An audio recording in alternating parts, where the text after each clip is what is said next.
Hello बच्चों, आइए आज हम पढ़ेंगे लघुत्तम समापवर्त। लघुत्तम समापवर्त आपके परीक्षाओं के लिए बहुत ही उपयोगी।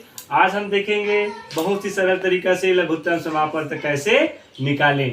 लघुत्तम समापवर्त किसे कहते हैं?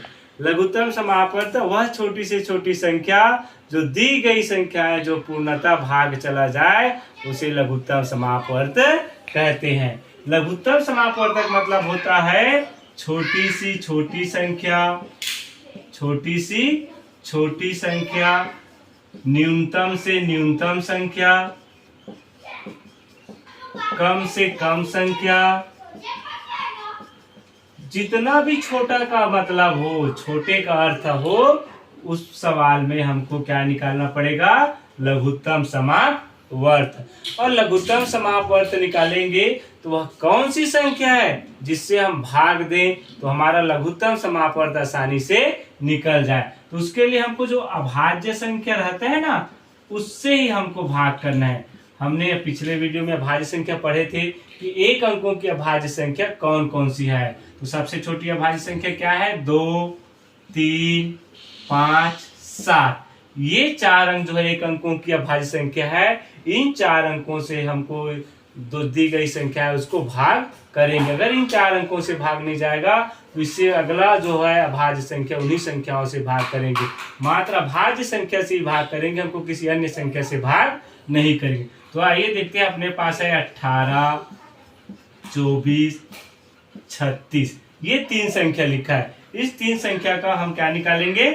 लघुत्तम समापवर्त। तो इन 3 संख्या का लघुत्तम निकालने के लिए सबसे पहले हम किससे भाग करेंगे? 2 से। हमारे पास अगर सम संख्या है तो जब तक सम संख्या है हम किससे भाग करेंगे? 2 से। 2 से भाग करते जाएंगे। अब 2 से अगर संख्या भाग नहीं जा रहा है तब हम जो है 3 से भाग करेंगे। 3 से जब तक भाग जाएगा तब तक हम इसको नहीं बदलेंगे। अगर 3 से भाग नहीं जा रहा है तो 5 से देखेंगे, और 5 से नहीं जा रहा है तो 7 से देखेंगे, 7 से नहीं जा रहा है तो फिर जो अभाज्य संख्या रहेगा वो उसी से भाग जाता है। तो आइए देखते हैं सबसे पहले 2। तो 2 के 2 निया 18, 2 एक कम 2, 2 दूने 4। हमको इसको एक एक संख्या को अलग अलग करके भी भाग दे सकते हैं। इस तरह जान जाएंगे कि 12 दूने 24। इसको भाग करेंगे 2 एक कम 2, 1 बच गया, 2 अट्ठे 16, 18 दूने 36। उसके बाद ऐसे लिखेंगे फिर 2 से। अब देखो यहाँ पे हम ये नहीं सोचेंगे कि ये तो 9 है, 2 से भाग नहीं जाता। अगर इसमें से एक भी संख्या अगर 2 से भाग जा रहा है तो हमको उसको भाग करना है, और जो भाग नहीं जाएगा उसको चुपचाप ऐसे नीचे में उतार देंगे। अब इसके बाद भाग करेंगे 2 6 के 12, 2 निया 18।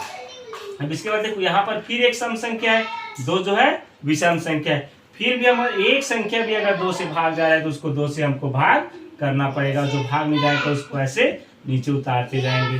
2 तिया 6 और 2, ये तो 9 नहीं जाएगा तो 9 को लिख देंगे। अब देखो यहाँ पे कोई भी सम संख्या दिख रहा है? नहीं दिख रहा है। नहीं दिख रहा है तो किसकी बारी आ गई है? 3 से भाग करेंगे। तो 3 तिरिक 9, 3 एक कम 3 और 3 तिरिक 9। अब दोनों 3 बचे हैं नीचे में तो 3 से पूरा पूरा भाग चला जाए। 3 एक कम 3, 3 एक कम 3, 3 एक कम 3। इस तरह से जो दी गई संख्या है वह पूरा पूरा भाग चला गया।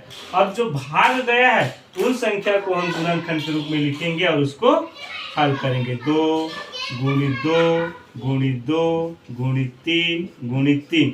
अब इसको गुना करेंगे तो 3 तिरिक 9, 9 दूने 18, 18 दूने 36, 36 दूने 72। तो 18, 24 और 36 का लघुत्तम समापवर्त क्या होगा? 72। इस तरह से हम LCM लघुत्तम समापवर्त आसानी से निकाल सकते हैं। धन्यवाद।